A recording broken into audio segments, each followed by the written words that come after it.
તો આજ મુદ્દે વધુ જાણકારી મેળવીશું ટીવી9ના સંવાદદાતા દેવેન ચિત્તે પાસેથી। દેવેન, બંને પક્ષો તરફથી તેમના ઉમેદવારોને મેદાને ઉતારી દેવામાં આવ્યા છે। બંનેની જો રસાકસીની વાત કરવામાં આવે, દર્શનાબેન જરદોશ લગભગ 2 ટર્મથી તેઓ અહીં છે અને હજુ પણ એક રીતે લોકપ્રિય ચહેરો બીજેપીનો છે। સામે અશોક અદેવાડા કોંગ્રેસ તરફથી। આખરે કેટલો રસપ્રદ આ જંગ બની રહેશે, કારણ કે કોંગ્રેસ તરફથી પાટીદાર ચહેરો મેદાને છે।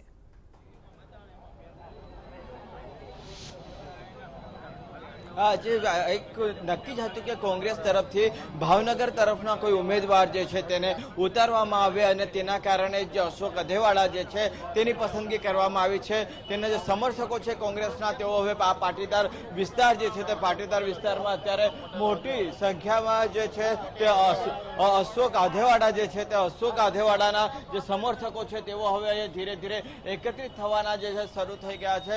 મહત્વની બાબત એ છે કે જે પ્રકારે પહેલાથી સૌથી વધુ જે નામ ચર્ચામાં હતું તે અશોક અધેવાડાનું હતું, કારણ કે કોંગ્રેસ જે છે તે કોંગ્રેસ ઈચ્છતી હતી કે પાટીદાર જ આવે અને પાટીદારમાં પણ ભાવનગર તરફનો ચહેરો જો આવે તો સ્વાભાવિક રીતે એક યુવા ચહેરાને જોઈને ભાવનગર વિસ્તારના જે મતદારો છે તેઓ પણ રીઝવી શકાય તેમને પણ, અને સાથે સાથે સુરતના જે પાટીદારો છે તેમને પણ પોતાની તરફેણમાં કરવા માટેનો જે પ્રયાસ છે તે તેમના દ્વારા કરવામાં આવનાર હતો। દર્શના જરદોશનું નામ જે છે તે જાહેર થતાની સાથે જ જે અશોક અધેવાડા છે તેમનું પણ નામ જાહેર થઈ ગયું છે। એમના જે કેટલાક સમર્થકો છે આપણે એમની સાથે વાત કરીએ। અશોક અધેવાડાની જે નામ સૌથી પહેલા ચર્ચામાં હતું, કેવી રીતનો માહોલ છે અત્યારે?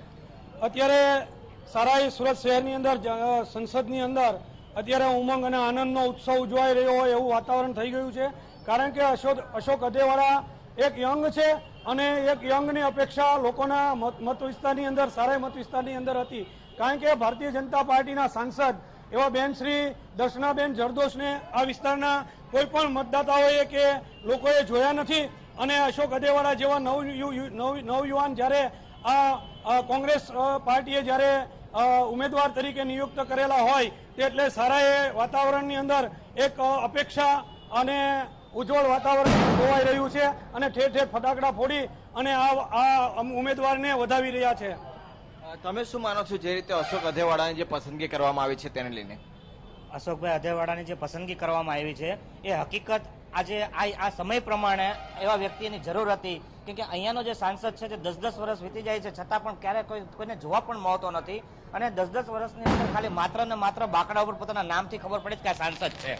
તો દર્શના જરદોશને લઈને અત્યારે જે છે તે ટક્કર આપી શકે એ પ્રકારની જે સ્થિતિ છે તે જોવા મળી રહી છે, પરંતુ એક વધારે રસાકસી આ બેઠક ઉપર જોવા નથી મળવાની, કારણ કે કોંગ્રેસનું જે સંગઠન છે તે ખૂબ જ નબળું છે અને બીજી તરફ ભારતીય જનતા પાર્ટીનું જે બૂથ લેવલ સુધીનું જે પ્રકારનું સંગઠન જે છે એ સંગઠનને લઈને અત્યારે પણ જે રીતે મજબૂતાઈથી તેઓ પ્રચાર પ્રસાર કરી રહ્યા છે તેને કારણે તેઓ એવું લાગી રહ્યું છે કે આ સીટ ઉપર ભારતીય જનતા પાર્ટીનો વિજય થઈ શકે છે, પરંતુ અશોક અધેવાડા એ યંગ છે અને આ યંગ બ્રિગેડને લઈને આ કોંગ્રેસની જે ટીમ છે એને લઈને તેઓ કેટલો દમ દાખવી શકે છે તેના પર હવે સમગ્ર જે બેઠકનું પરિણામ જે છે તે નિર્ભર રહેશે। બિલકુલ, તો એક રીતે કહી શકાય કે અનુભવની સામે એક યુવા નેતા અહીં મૂકવામાં આવ્યા છે। આભાર દેવેન, સમગ્ર મામલે જાણકારી આપવા બદલ। તો મહત્વની વાત છે કે સુરતનો જંગ ખૂબ જ રસપ્રદ રહેશે। તસવીરો આપ સુરતથી જોઈ રહ્યા હતા કે જ્યાં કોંગ્રેસ તરફથી અશોક અધેવાડાની ટિકિટ આપવામાં આવતા અહીં તેમના સમર્થકોમાં એક રીતે ખુશીનો માહોલ છે। તો બીજી તરફ આ તસવીરો આપ જોઈ શકો છો, દર્શના જરદોશ કે જેમને ફરી વખત ટિકિટ આપવામાં આવી છે, ત્રીજી વખત